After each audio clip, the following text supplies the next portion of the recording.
Let's welcome in Rex Hoggard, senior writer for GolfChannel.com in the Bahamas. Rex, you've been doing some digging, and it sounds like there was a meeting last night among the players. What can you tell us and what was talked about?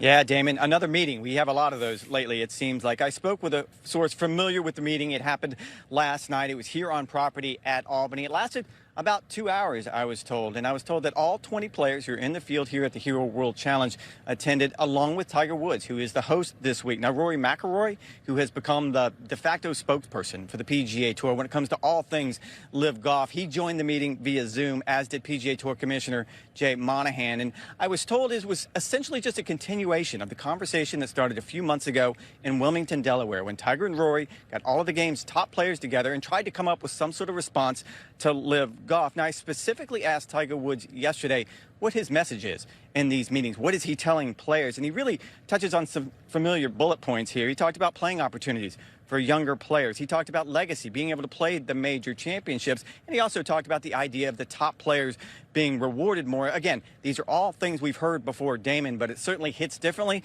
when it comes from a 15-time major champion. No question about it, Rex. I understand you published a column today on GolfChannel.com detailing a tentative LIV schedule. What stands out to you?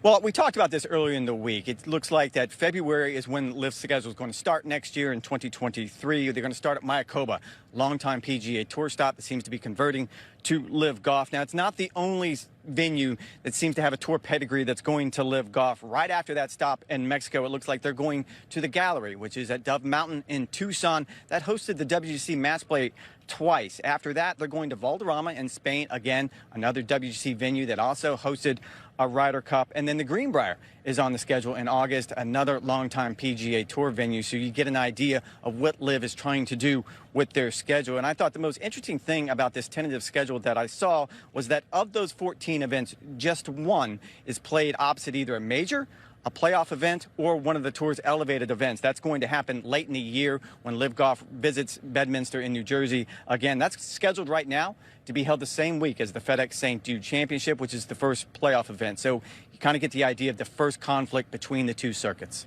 Rex Hoggard reporting from a cloudy Bahamas on this Wednesday. Eamon Lynch, your thoughts? Another PGA Tour player meeting. It sounds like the players are doing everything they can to stay on top of this situation and make sure everybody's rowing in the same direction. It's always interesting when these meetings happen because I think there's an assumption that every issue has been resolved, that the schedule of elevated events has been put out there and that everything's hunky-dory in PGA Tour world. And I don't think that's the case at all. I think there's a lot that has to fall into place on both sides here because it's always going to be a tough balancing act because it is a member-led organisation. Right. And Jay Monahan doesn't answer only to Rory McIlroy or to Tiger Woods or to John Rahm.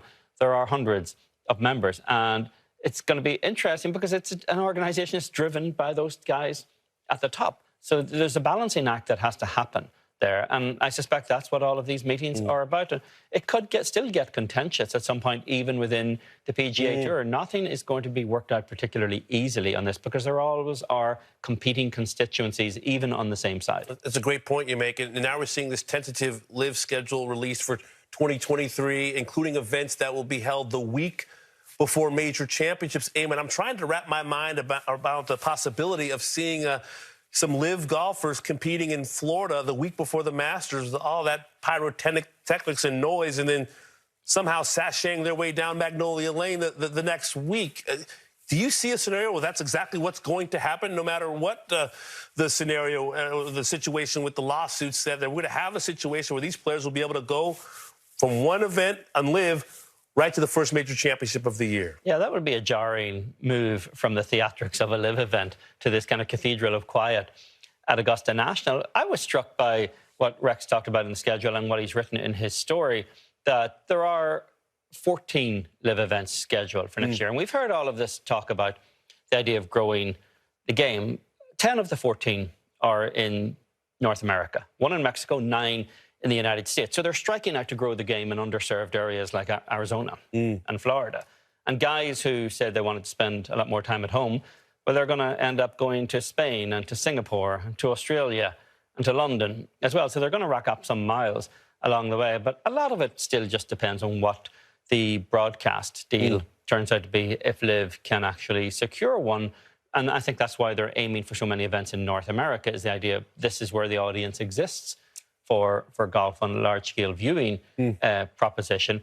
But this idea that it's a global tour or that it's a grow the game tour, it's kind of led bare as not quite being either one of those things in terms of the schedule anyway. LIV Golf colored the captaincy for Trevor Immelman in some of his decision-making. It really kind of hurt, obviously, his team with losing some of the players that might have been on that team, none greater than Cameron Smith. Do you think that there's a possibility that it will be just as noisy for Mike Weir over these next couple of years, or do you think it'll be a different kind of set of questions that he'll have to answer in a couple of years' time? It's a different kind of noisy, I think. I mean, the fact that LIV launched mid-season a few months before Trevor Immelman's captaincy, that really caught Trevor Immelman unawares. So there were so many players, the Joaquin Niemans of the world, for example, that he couldn't use because they had fled the PGA Tour at that point.